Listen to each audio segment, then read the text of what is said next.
ശാരീരിക വെല്ലുവിളിയെ മറികടന്ന് സംഗീത ലോകത്ത് വലിയ നേട്ടങ്ങളുമായി മുന്നേറുന്ന കലാകാരിയാണ് വൈക്കം വിജയലക്ഷ്മി. ലളിതമായ ഭാഷയിൽ പറഞ്ഞാൽ പുതുതലമുറയ്ക്ക് പ്രചോദനമായ വ്യക്തിത്വം. അവരുടെ പാട്ടിനെ സ്നേഹിക്കാത്തവർ സൗത്ത് ഇന്ത്യയിൽ ഇല്ലെന്ന് വേണമെങ്കിൽ പറയാൻ സാധിക്കും. തെന്നിന്ത്യ ഒട്ടാകെ അറിയപ്പെടുകയും ലക്ഷങ്ങൾ ആരാധകരും ഗായകങ്ങളും തിരക്കെ എളിമയും നിഷ്കളങ്കയുമായ ഗായികയുടെ ജീവിതമാണത്. തമിഴിലും മലയാളത്തിലും പിന്നണി ഗായിക രംഗത്ത് സജീവമായി നിൽക്കുന്ന താരം സ്റ്റേജ് ഷോകളിലും സജീവം തന്നെയാണ്. 2018 വിജയലക്ഷ്മിയുടെ വിവാഹം.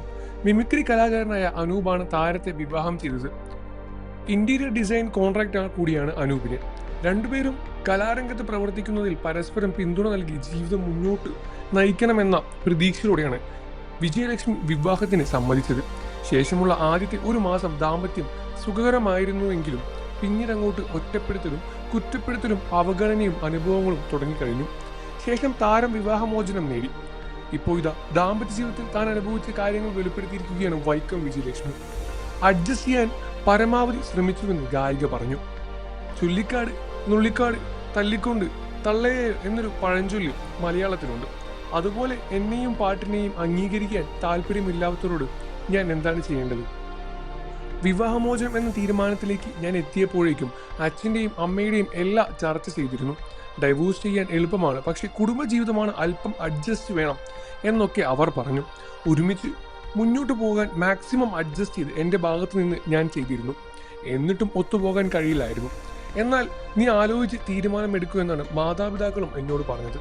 സമൂഹം എന്ത് ചിന്തിക്കും, എന്തു പറയും എന്നൊന്നും ചിന്തിക്കേണ്ട, കാരണം ജീവിതം എൻ്റേതല്ലേ. മ്യൂസിക്കിന്റെ കാര്യത്തിൽ അദ്ദേഹം എപ്പോഴും എന്നെ നിരുത്സാഹപ്പെടുത്തുമായിരുന്നു. ഒന്നും ചെയ്യാൻ അനുവദിക്കില്ല, എന്തിനു തുനിയുമ്പോഴും വിലക്കും.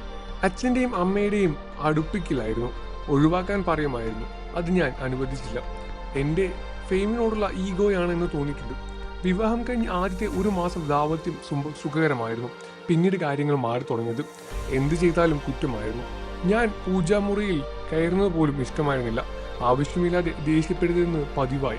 സമാധാനവും പോയി കിട്ടി. അയാൾ ദേഷ്യപ്പെടുമ്പോൾ സഹിച്ചിട്ട് ഞാനും തിരിച്ച് ദേഷ്യപ്പെടാൻ തുടങ്ങി. ചില പാട്ടുകൾ കേൾക്കുമ്പോൾ പഴയ സംഭവങ്ങൾ ഓർമ്മ വരികയും വിഷമം തോന്നുകയും ചെയ്യാറുണ്ട്. നല്ല മനസ്സുള്ള പുരുഷൻ ജീവിതത്തിലേക്ക് വന്നാൽ ദൈവത്തെ പോലെ കണ്ട് ബഹുമാനിക്കണം. അല്ലാതെ ദേഷ്യമുള്ളതും ഒഴിവാക്കാനുമായി ഓവറായി എക്സാജുറേറ്റ് ചെയ്ത് കാണിക്കുന്ന വ്യക്തി പങ്കാളിയായി വരികയാണെങ്കിൽ അടിമയായി അവിടെ നിൽക്കേണ്ട കാര്യമില്ല. നോ പറഞ്ഞ് ഗഡ്സ് കാണിക്കണം എന്നാണ് വിജയലക്ഷ്മി പറഞ്ഞത്. കാഴ്ചയില്ലാത്തത് ചിലപ്പോഴൊക്കെ എന്നെ വിഷമിപ്പിക്കാറുണ്ടെന്നും ഗായിക പറഞ്ഞു. കാഴ്ചയില്ലാത്തതിനെ ഓർത്ത് ഞാൻ സങ്കടപ്പെട്ടിട്ടുള്ളത് കാഴ്ചയുള്ളതിൻ്റെ പേരിൽ ആളുകൾ എന്നെ മാറ്റി നിർത്തുകയോ എന്നോട് അഭിപ്രായം ചോദിക്കുകയോ ചെയ്യാതിരുന്നാലാണെങ്കിൽ കണ്ടില്ലെങ്കിലും തൊട്ടാൽ എനിക്ക് മനസ്സിലാകും. അത് ചെയ്യാതെ എന്നെ അവഗണിക്കാൻ സങ്കടം വരും. മാത്രവുമല്ല, അയാളുമായി എപ്പോഴും വഴക്കുണ്ടാക്കാറുണ്ട് എന്നും താരം തുറന്നു പറയുകയാണ്. നിങ്ങൾക്ക് വൈക്കം വിജയലക്ഷ്മി ഇഷ്ടമാണെന്ന കാര്യം വീഡിയോയ്ക്ക് താഴെ കമൻറ്റ് ചെയ്ത് പറയുക. വാർത്തകളും വിശേഷവും എത്രയും പെട്ടെന്ന് അറിയാൻ നമ്മുടെ വീഡിയോ ഒന്ന് ലൈക്ക് ചെയ്ത് ചാനൽ സബ്സ്ക്രൈബ് ചെയ്ത് സപ്പോർട്ട് ചെയ്യണം ഫ്രണ്ട്സ്.